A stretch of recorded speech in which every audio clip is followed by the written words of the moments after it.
नमस्कार दोस्तों, मेरे चैनल भारत का इतिहास में एक बार फिर से आपका तहे दिल से स्वागत है।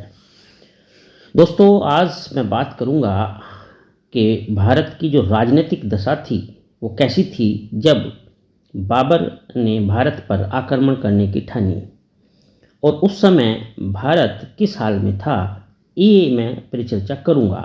आपको बता देना चाहूँगा कि मैंने ये एक सीरीज शुरू की है।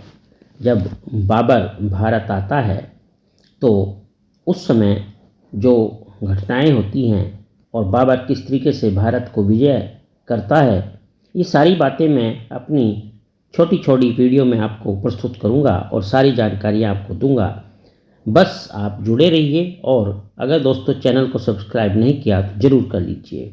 तो चलिए मैं स्टार्ट करता हूं कि भारत की राजनीतिक दशा कैसी थी जब बाबर का आक्रमण होता है। बेसिकली बाबर के आक्रमण के समय भारत की राजनीतिक दशा लगभग वैसी ही समझिए जैसी 11वीं शताब्दी में थी जब तुर्क के आक्रमणकारी भारत पर आक्रमण करने को आतुर थे। तो उसमें और उस समय की दशा में ज़्यादा कोई अंतर नहीं था। तुगलक राजवंश के सुल्तानों के शासनकाल से ही दिल्ली सल्तनत अपनी जो पतोन्मुख स्थिति थी उसमें चल रहा था। यानी दिल्ली जो है, जो तुगलक राजवंश था उसके ज़माने से ही अपनी एक तरीके से पतन की ओर चल रहा था। लोदी राजवंश के अंतिम सुल्तान इब्राहिम लोदी के काल तक दिल्ली सल्तनत की सीमाएं दिल्ली, आगरा, दोआब, जौनपुर तथा बिहार तक सीमित रह गई थी। और मैं आपको बता देना चाहूँगा कि दिल्ली के अतिरिक्त भारत में अनेक स्वतंत्र राज्य स्थापित हो गए थे, जिससे देश की राजनीतिक एकता समाप्त हो गई थी। और दोस्तों, इतना ही नहीं बल्कि इन राज्यों में आपस में कोई प्रेम मोहब्बत नहीं थी, बल्कि इनमें वैमनस्य और संघर्ष चलता रहता था। तो इस तरीके से अगर देखा जाए तो भारत की जो स्थिति थी, यानी जो राजनीतिक स्थिति थी उस समय, वो कोई बढ़िया नहीं थी। जब बाबर को एक मौका मिल गया भारत में अपना सिक्का चलाने का, अपना पैर जमाने का, ऐसी दशा में भारत में कोई ऐसी शक्ति न थी जो बाबर का सफलतापूर्वक सामना कर सके, क्योंकि सब अपने अपने में तल्लीन थे, आपस में कोई एकता नहीं थी।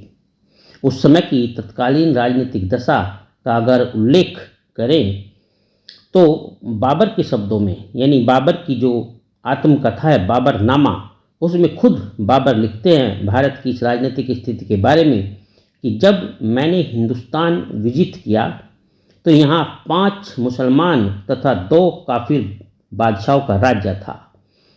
बाबर काफिर जो शब्द प्रयोग करते हैं वो यहाँ के हिंदू राजाओं के लिए करते हैं। आगे बाबर लिखते हैं अपनी इस आत्मकथा बाबरनामा में कि इन लोगों को बड़ा सम्मान प्राप्त था और यह स्वतंत्र रूप से शासन करते थे। कौन? जिसकी मैंने अभी बात की है, 5 मुसलमान और 2 काफिर बादशाह। इस प्रकार से आगे लिखते हैं बाबर, इनके अतिरिक्त पहाड़ियों तथा जंगलों में छोटे छोटे राज्य एवं राजा थे, किंतु उनको कम सम्मान प्राप्त था। बाबर ने अपनी पुस्तक बाबरनामा में जिन 5 मुस्लिम राज्यों का उल्लेख किया है वे हैं इस प्रकार से: दिल्ली, गुजरात, बहमनी, मालवा तथा बंगाल। ये 5 मुस्लिम राज्य हैं जिनको बाबर अपनी पुस्तक में लिखते हैं। हिंदुओं के 2 राज्यों के अंतर्गत उसमें एक होता है विजयनगर का और दूसरा होता है मेवाड़ का। ये वो 2 हिंदू राज्य हैं जिसका वर्णन बाबर अपनी पुस्तक बाबरनामा में करते हैं। और दोस्तों, मैं आपको बता देना चाहूँगा कि ये जो मैंने आपको 5 मुस्लिम राज्य और 2 हिंदू राज्य बताए हैं, इनके अलावा भी अनेक राज्य थे जिनका बाबर ने उल्लेख नहीं किया है। इस प्रकार से उस समय की जो तत्कालीन राजनीतिक दशा रही है, अगर उसके ज्ञान की हम बात करें तो उसके ज्ञान के लिए सभी राज्यों के संबंध में जानना जरूरी होगा और बाबर के आक्रमण के समय भारत में ये जो विभिन्न अन्य राज्य थे, इनकी स्थिति क्या थी, इसके बारे में मैं आप लोगों को अपनी अलग अलग वीडियो में बताऊंगा। जैसे अपनी अगली वीडियो में मैं आपको बताऊंगा दिल्ली की स्थिति के बारे में। तो एक एक करके मैं आपको सारा बहुत डिटेल में बताऊंगा, बहुत बारीकी से सारी चीज़ें समझाऊंगा। बस आप जुड़े रहिए। मुझसे जुड़े रहने के लिए आपका बहुत बहुत शुक्रिया और उम्मीद करता हूं कि आप मेरे चैनल को ज़रूर सब्सक्राइब करेंगे और अपना प्यार और आशीर्वाद मुझे देंगे। चलिए, मुझसे जुड़ने के लिए आपका बहुत बहुत धन्यवाद।